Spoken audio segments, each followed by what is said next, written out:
What is up, guys? James Carter TV here to recap the Monday Night Football game between the Philadelphia Eagles and the New York Giants. This was kind of a weird game in terms of the setup. I mean, rarely do you see NFC East teams on Monday Night Football. Usually they're pretty much reserved for Sunday Night Football and for late Sunday games and then early Sunday games, of course. But usually it's Sunday Night Football where they make a living and they're living. But Monday Night Football, this just had a weird feeling. But here they were. Philadelphia Eagles, actually for the second time they've been on Monday Night Football thus far this season, and unlike the first time, this time they escaped with a W as they beat the New York Giants. I predicted this game correctly, not the score. I didn't think it was going to be this uncompetitive, but I thought the Eagles would win, and they won. And the New York Giants proved that they're just an inconsistent football team even to this day. I mean, people wanted to believe that, hey, the Giants are back, they're a playoff team once again, blah, blah, blah. No, they're not. Now, they still might make the playoffs and they still might win this division, but they're still a very flawed football team, and never in the Tom Coughlin era have they been a really good football team in the regular season. I think once they went 10-6. That was after the Super Bowl year, but besides that, this is never a great regular season team. They escape through, they get to the playoffs, and then they make things happen. Actually, now that I think about it, I think they're 11-5 that season, but still, never a great regular season team. He's been there for how long now? 10 years, and they've never been a great regular season team. They're not going to be the one this year. The Eagles, though, they once again are tied for first for the NFC East. Will they win it? I don't know. They've looked a lot better the past 2 weeks. I'll give you that. I still think there's some issues offensively. Sam Bradford continues to throw too many interceptions. Did he have 1 or 2 today? He had 3. And, just throwing the ball in the end zone to the other team multiple times. This continues to be an issue for him. They drive down the field and then, boom, intercepted in the end zone. Landon Collins had 1 today for the New York Giants as well. So, you just can't keep doing this. And eventually it's going to catch up with you. But right now, this Eagles team is living by their defense. Their defense is the reason why this Eagles team is 3-3 and tied for first place in the NFC East. The defense is playing great, and it should be, because there's a lot of talent on this defense, despite the fact that Chip Kelly hangs them out there to dry by having their time of possession be so low, it's ridiculous.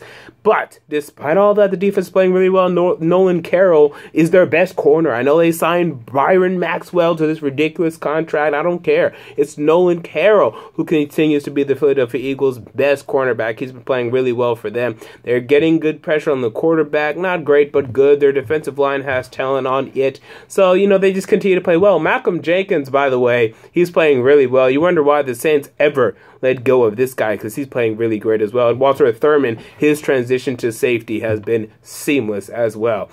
Really, for the New York Giants, I don't know who they're facing next week. Let me pull that up real quick.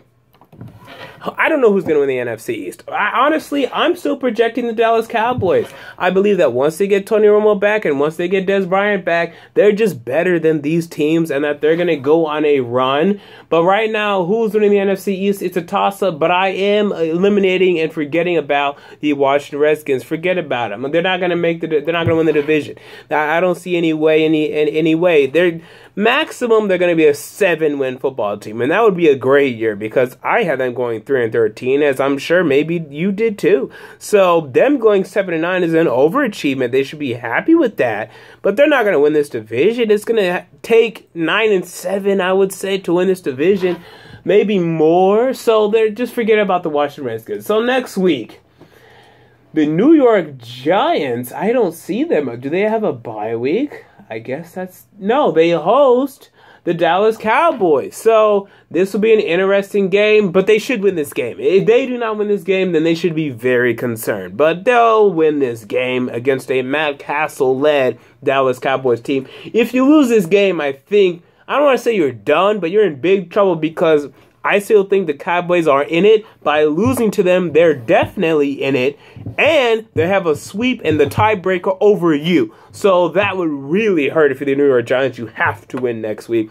And the Philadelphia Eagles, they go to Carolina, who is playing really well. I've been low on them coming into the season. It's time for me to start giving the Carolina Panthers credit, and I will. And this is going to be a very difficult game, but I think you could win it. So, let's see what happens next week. I'm not sure I'm going to pick you to win it, but you could definitely win it. Sunday Night Football, big game for the Eagles and the Panthers. Now, yesterday I was unable to recap the Sunday Night Football game and the late afternoon games.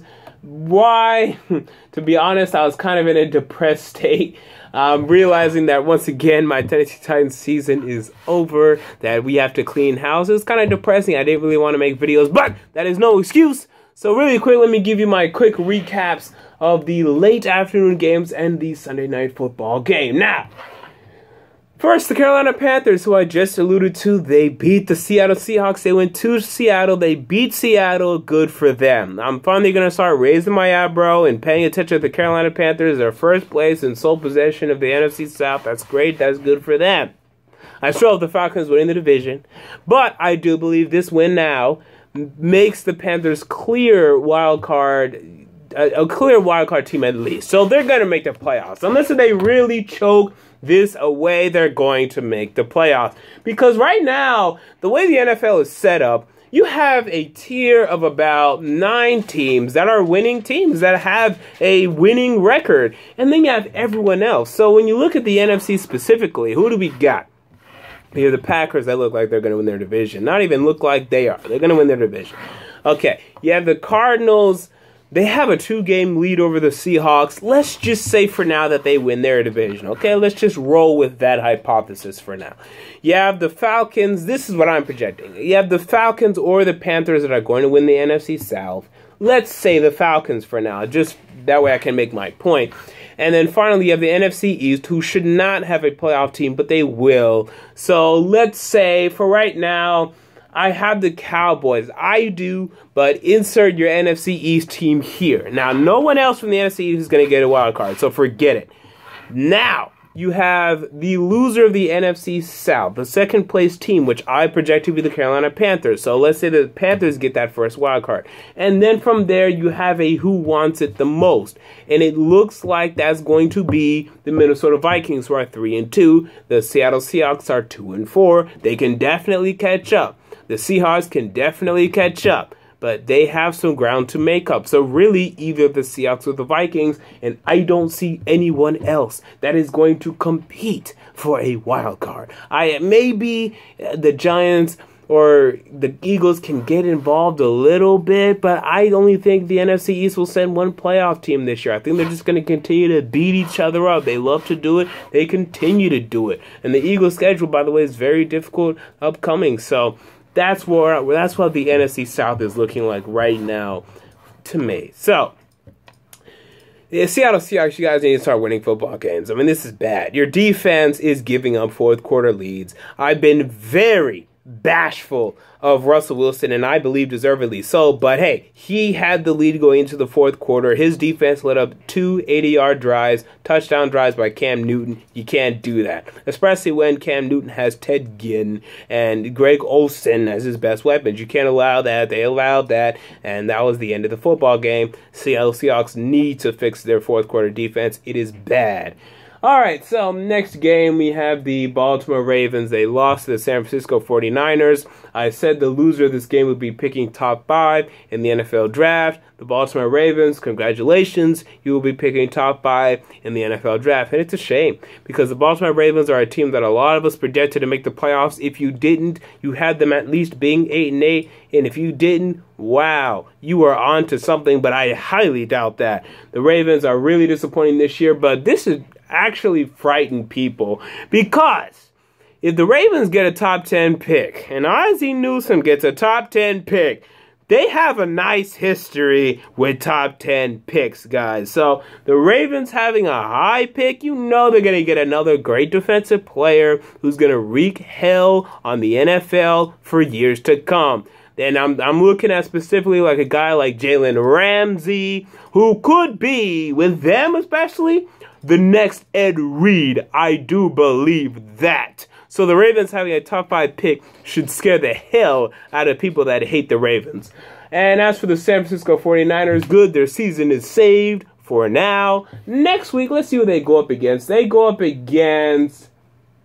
They host the Seattle Seahawks on Thursday Night Football. I don't think they're going to win, but hey, we didn't think the New Orleans Saints would win either last Thursday night, and they pulled through. So if the 49ers really want to get back into the mix, hey, you're facing the 2-4 Seattle Seahawks. You can really stick the fork and knife in them by beating them here. Let's see if you can do it. I don't think you will. Prove me wrong. And then the last late afternoon game was the San Diego Chargers against the Green Bay Packers. I had the upset. I was foolish, or was I? Because Phillip Rivers, as I predicted, threw all over this Green Bay defense at 500 yards, and they came close to winning, but a bad play here, a mistake there, a bad coaching decision, a bad play call here, and I was wrong. But this is a pick that I don't cry about at night. You know, the Chargers, I went out on a limb, and they played well. So I'm not going to cry about that pick, that upset pick that I made. And then finally, the Sunday Night Football game, the Patriots beat the Colts. Nothing to see here. But the Colts are, once again, the Colts, meaning that they're going to win the AFC South. They're going to win maybe a playoff game, and then that'll be the last you see of them. They are not at the NFL's elite just yet. All right. Well, there you go for the Monday Night Football game recap and the recap of the other games yesterday that I did not get to. Until next time, James Carter TV, I'm out. Peace.